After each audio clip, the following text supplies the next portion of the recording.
Hey, what's up, guys? We are at Genesis Gaming, and we have returning guest Kyle, aka Firebrand YGO on YouTube, and he has his updated list for the brand new post-ban list format. I had a lot of requests for his updated list since it's been a few months, and yes, so first of all, how's it going, and what is your take post-ban list with Salad? It's going pretty good. Banlist didn't do much, and I think the deck is solid.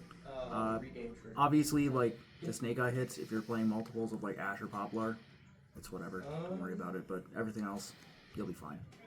Sounds good. Let's get right into it then. All right. 40 card list? I think it's 43. Somewhere around there. Yeah, somewhere 43, 44. Sounds good. All right. So no more Snake Eye cards. No Snake Eyes cards in this deck. You just feel like Pure is the best variant now? I just want to try it out. Sounds good. See what's going on. All right. Starting off with one Flame Buffalo and two Lady Debug. These are the generic normal summons, although Buffalo is not really the normal summon right now. It's Lady Debug. This card is excellent. If you normal summon, it gets search at level 3 or lower cybers. So you can search like Gazelle, you can search Spinny, you can search the next card we're going to talk about. And if you don't use this effect, you can crash over an SP Little Knight, which is really good utility. And Buffalo is in here for an extra deck monster. And now Lady Debug's Search Code of Soul. Really good extender. Extra reincarnation is nice. And being able to reincarnate during your opponent's turn is really good for a card in this extra deck. It being level 3 is also really, really nice. And now onto the Salad engine of 3 Gazelle. If you play anything less than 3, I would question your deck building abilities and your reading comprehension. 3 Spinny, the best extender with Gazelle. Gazelle Sense Spinny is really good. Spinny also as normal summon is really good, and this is a good card. And now on to some 1-ofs. This deck is like Salad, but like kind of tacked out and a little optimized. I don't know. It might change in the future. Got one Foxy, one Jack Jaguar, one Salamangreat of Fire, one Falco, one Weasel, and one Mirror. How do you like the mirror? Mirror's actually really good. Searching it off of Fire is really nice when you don't open Debug, but you open Circle and Gazelle. And opening it isn't the absolute worst. Weasel is insane as always. It'll be used as a tuner this time to actually synchro summon a monster. Falco is good tech. I've bricked on it a while. You don't have to play this if you don't want to. I just choose to. Why the one of fire? The one of fire because of Mirage Stalio. You just summon it off of it, and then you get to search out Weasel, which gives you an extra extender on your field, which allows your double Link 4 play to actually go through. Jack Jaguar, really good recursive tool. Beats over SP.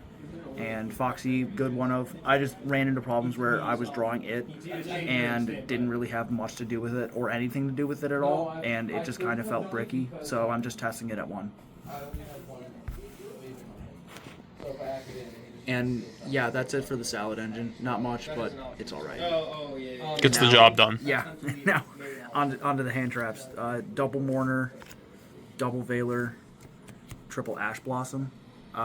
I like this. You can play like Crow or Nibiru or Ghost Bell, depending on which hand traps you feel. Also Molcharmies, if you want to play them. I'm going to be playing the Wind one, but I'll gotta see how it works out with that new Dominus Trap card, because I'm also looking to play that card. The Dominus Impulse. Yeah, that card is wild. Being able to stop summons. Oh no. I'm blocked out of attributes I don't play. Oh no. And you got triple Signet Mining and triple Circle as your consistency pieces. Signet Mining, finding Lady Debug is nice. Finding Buffalo can also be nice. Finding Code of Soul can be fine. Circle, searching for any Salad card, just gives you extra copies of them all the time, which is always nice. You still like the sign up mining? Like, because I know some people have been cutting it down because of a shifter. I like it still. Like, yeah, it doesn't play well into Shifter, and it doesn't play well into Droll, but it's still a good card. I got one Sanctuary, one Will, and one Salamangreat Charge. Sanctuary honorary one of because of Balink's Will. I would probably consider playing this card at more than one if it was like 60 cards. Yeah. And Charge good one of recycles, fires, helps you play against like Crow and SP. The second effect might not come up that often, but still good removal is still good removal. Yes. And now on to the generic cards. Double, triple attack, and Call by the Grave. I might play Talents at 3. I don't know. I like it at 2. And Call by the Grave is still good. I would probably consider making this like a cross-out brew with a bunch of hand traps. But I'm just testing this one for right now. I might have a list that has like a lot more hand traps with cross-out. But for now, Talents is really insane and Call by is like super wild. Yeah. And then 3 Forbidden Droplet. Sorry about the mismatch rarities, unfortunately. I had traded my set and then needed them literally the next week. This card is really good. I don't know if this card is going to be like super insane as the format develops, but this card's always good at the start of one. And I like it as a board breaker. Dark Ruler, if you want to play it, that's perfectly fine. If you want to play like Evenly and other cards to break boards, that's also perfectly fine. I just think Droplet is really good in a deck that wants to do one card combos. And now onto the traps. 1 Rar and 1 Rage. Yeah, just standard one-ofs. I've seen people side this card, and I get it, honestly. It's really slow and really inefficient. It doesn't do anything. It can't chain block like how Rar does with Raging Phoenix. And it requires extra commitment, and is not a pure negate, but I still think this card is still worth running. And this card is like always going to be insane. Yeah. And then for the final 3 traps, 3 Infant. This card is really good. One of the best hand traps, plays around Talents. It's basically just Valor 3 through 5. And yeah, this card is great. Great. Alright, and now onto the extra deck. There's been some changes since the last build, but it's what happens. Triple Balinks. There are some lists that play 2. I get it. I like it at 3. But if you want to play it at 2 just to free up some space, I'm not going to say anything bad about it. Triple Wolf. Same here. If you want to play 2, that's fine. I just choose to play 3. Double Raging Phoenix and double Pyro Phoenix. Oh, those Starlights. Yeah, the Starlights, they're nice.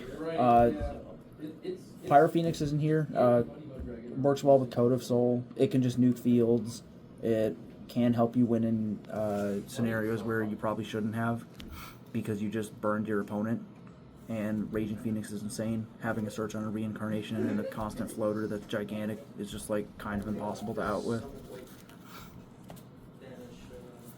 And then Promethean Princess. This card is super good. Every combo basically involves her at some point. And she is just the stepping stone into whatever you would ever want to do. If you want to nuke the field with Pyro Phoenix, go ahead. If you want to search a salad card, go ahead. If you want to revive something like Flame Buffalo because you pitched it off a Sign Up Mining when you opened it, that's fine. Get that draw too. This card is insane. And the recursion effect on it from the graveyard is just wild. There are times where it's been like, oh, I'll just make Princess and then use it to revive Flame Buffalo and then link this off with another extender into the Phoenix. So when they commit, I just get to pop my Flame Buffalo and draw 2 cards, aka 2 hand traps. And then you have Cyberse Wicked and SP Little Knight. Cyberse Wicked is really good, being able to protect your Link monster, protect itself and your monsters that it points to from being destroyed by card effects is insane, especially against Promethean Princess because it just gives you a free Promethean line that's resistant to interruption. Yeah. And then SP Little Knight is just always insanely good. Gazelle by itself creates a 1-card SP. Spinny by itself creates a 1-card SP. Jack Jaguar also creates a 1-card SP. Foxy can't.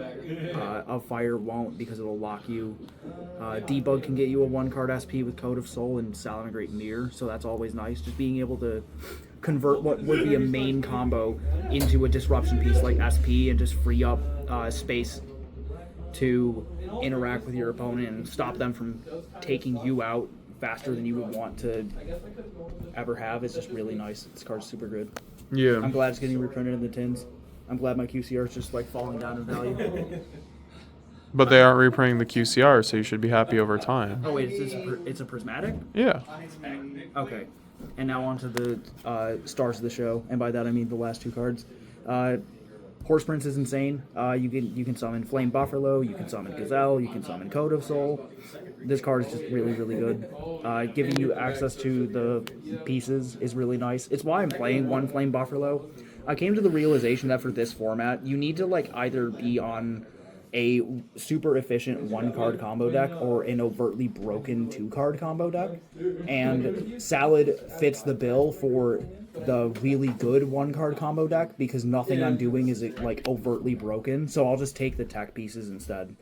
And Mirage Stallion is like always insane. Getting access to your entire engine from your deck is just absolutely wild. Yeah, you're locking yourself, but it's fine. So when my next turn came around, and having the bounce is also just really good utility, especially in a format that's super recursive. Being able to bounce Promethean Princess or Raging Phoenix back to the extra deck after they bring it back from the graveyard is super nice.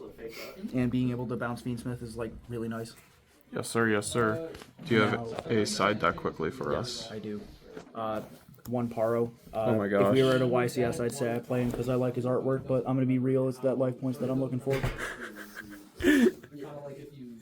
I'm not getting banned like Shrift. Then we have 3 Nib. Yeah, this card's like really good. If you want to play it in the main deck, I don't blame you at all. If you want to just play this over any other hand trap, that's fine. I'm not going to dissuade you from any decision making. I just say test and test and test and test and figure out what you want to do. And here's Triple Crow. I'm very terrified of Fiendsmith, even after the ban list, because I feel like that stuff is just like insane, and I probably can't play around it regardless. So having any form of insulation against it to stop Caesar so I can nib you, or just stop Caesar because it's like just as big as my boss monster while requiring half the commitment is just like insane. So I'll take the chance that I draw this and screw up a Fiendsmith combo. Please don't crow my 1 of Branded Fusion. No, you deserve it. And then we have Thrust and the cards to set off Thrust. Have you been liking Thrust in the side? I actually really do like it. You can get like Sign Up Mining, you can get Salamangreat Rage, but like getting these 2 in order to break a board is really nice. In hand trap formats, I like Thrust, I like Talents. Good against Lab, good against everything. Yeah, that's really about it. Thrust is just here to like shore up the bad matchups for when I'm going second, because sometimes just struggle to play against boards or like struggle to break boards or to play through them at all is just like the death of a deck like Salad, because it's not like exactly meta. It can compete, but there are some times where you just can't. Hey man, you guys won a few nationals last format, so I'm gonna say that's better than most. Yeah, I know, it's better than most. It's better than most, but you still struggle with matchups. Like, it's just gonna happen. That's totally fair. And now onto the Tech of a Century. Oh my gosh. 3 Solemn Strike. Was this 2016? No, it's 2024. Give it the times.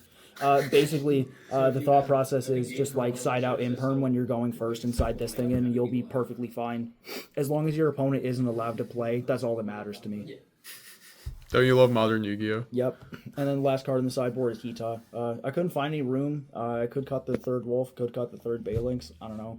It's all dependent on what I want to do. But You still think this is relevant in a build without Snake Eye? I still think it's relevant because Snake Eyes is not dead. Anyone who said that Snake Eyes is dead is lying to you. I still think this card is exceptionally good, just not main deck worthy, because the chances that you're going to run into anything with Snake Eyes has just been diminished ever since Beatrice got banned. Yeah, and especially with Fire King potentially teeing up to be pretty good too. Yeah, I'm watching out for Fire King. This card might come back in the main deck. I don't know. It's all dependent on what I'm feeling this format, because I could just play the 1 Pyro Phoenix and just start FTKing people, but I like playing the 2, and I think Code of Soul's a good card. Yeah, would you ever go to the FTK variant, or what did you think of that 60-card FTK variant that came out like out of Nats a few months ago? The 60-card FTK variant benefits from having multiple copies of Snake Eyes, because you need to draw into them in order to get to the like a good amount of advantage, because they help you make Hita, which is a spellcaster, for free. You can get access to Diet Bellstar, which is a spellcaster. That gets you into the Inari Fire, which leads into the FTK. So it's just kind of rough when you are already struggling to not include cards in your deck, and then you have to include them, but it takes away from your combo. Maybe the Zamina cards would help that strategy, since they help you search out a wanted poster. Potentially. I'll take a look into it. But yeah, that's it. Sounds good. And please, guys, go check out Kyle's YouTube channel, Firebrand yugioh. He has been deep in the labs cooking. You know, he has a life and busy and everything like that. But please, go check out his channel because he will be uploading there hopefully soon in the future. And also because he's my most trusted voice on Salad. So that's why I'm glad. Very thankful for you to come back on the channel to talk about Salad, to talk about your craft, and thank you for being one of the best mods ever. So Thank you. yeah, no problem. And we will be seeing you guys later. Leave a like down below. Comment down below what you guys thought about the deck profile. And we'll be seeing you guys later. Bye. Have a good one.